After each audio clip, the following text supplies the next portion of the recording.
Phone দিছে phone দিছে।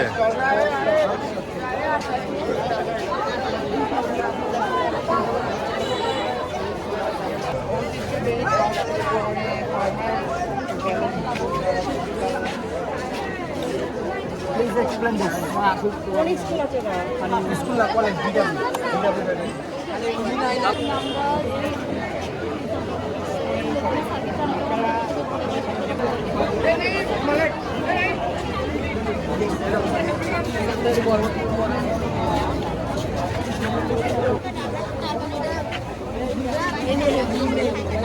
কি বানাইছো তোমরা?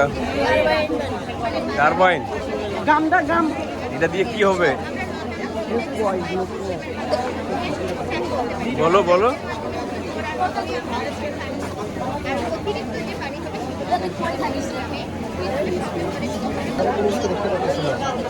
এই প্রজেক্টে সৌর প্যানেল বা মনে করেছো টারবাইন ইউজ করতেছি না, ঠিক আছে? এটা আর আমি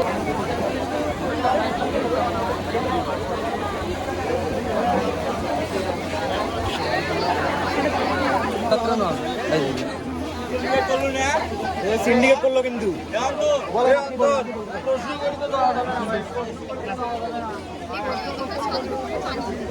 বৃষ্টির পানি জমা পড়ে হচ্ছে নিচে হচ্ছে ফিল্টার নিচে জমা ফিল্টার প্রক্রিয়া জমি পাশে একটা জমি আছে, এটা জমির মধ্যে মাথাটা হলে দেখতে পারবেন। আমাদের পানির উপর দিকে টারবাইন হচ্ছে, টারবাইনের কারণে এখান থেকে জেনারেটর গেছে, এখান থেকে পাওয়ার হাউসে গেছে, পাওয়ার হাউস থেকে আমাদের হেল্প উৎপন্ন করে সাপ্লাই করে এই আমাদের বিদ্যুৎ চলতেছে। আচ্ছা বুঝলাম, এটা কোন নদীর উপরে বললাম? কর্ণফুলী নদীর উপরে এটা টারবাইন, মানে পানিটা কর্ণফুলী কোনখান থেকে পড়বে? বাঁধের উপর থেকে, মানে ড্যাম সিস্টেম আর কি।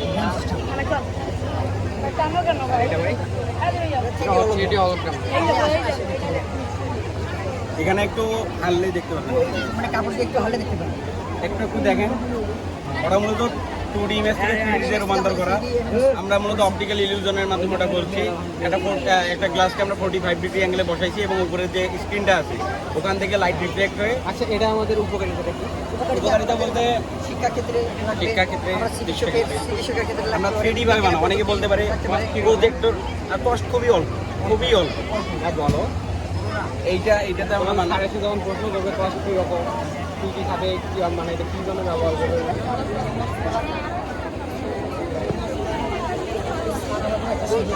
কি বানাইছো তোমরা?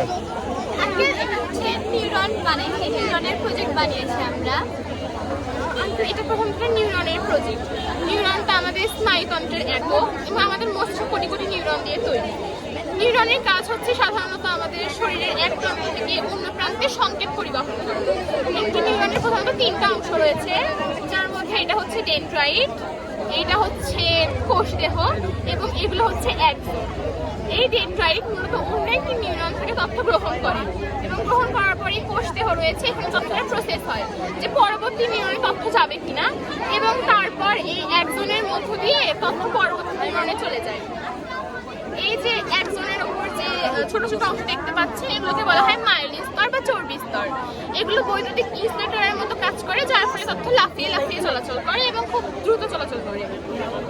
মূলত এই নিউরনের মাধ্যমেই আমাদের শরীরের এক অংশ থেকে অন্য অংশ তথ্য যায়।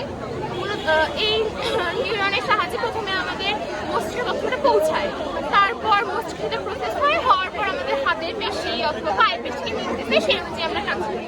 অনেকটা দৃষ্টি এইভাবে তথ্যটা চলাচল করে। ওকে, থ্যাংক ইউ। আমাদের মাঝে উপস্থিত হবেন, তাই যারা দর্শনার্থী আছে তাদেরকে চেয়ারগুলো ঠিক করে নিয়ে সোজা করে নিয়ে এখানে বসার জন্য আমি অনুরোধ করছি। শিক্ষকবৃন্দরা রয়েছেন, আপনারা আমি শিক্ষার্থীদেরকে অনুরোধ করছি সামনে কয়েকটা চেয়ার ছেড়ে তোমরা একটু পিছনে বসো। সামনে 2 সারি চেয়ার ছেড়ে একটু পিছনে বসো, আর চেয়ারগুলো একটু সোজা করে নয়, চেয়ারগুলো একটু সোজা করে দাও তো বাবা। এই গোল হয়ে বসছে কে ওখানে, এই পাশে সোজা করে দাও চেয়ারগুলো।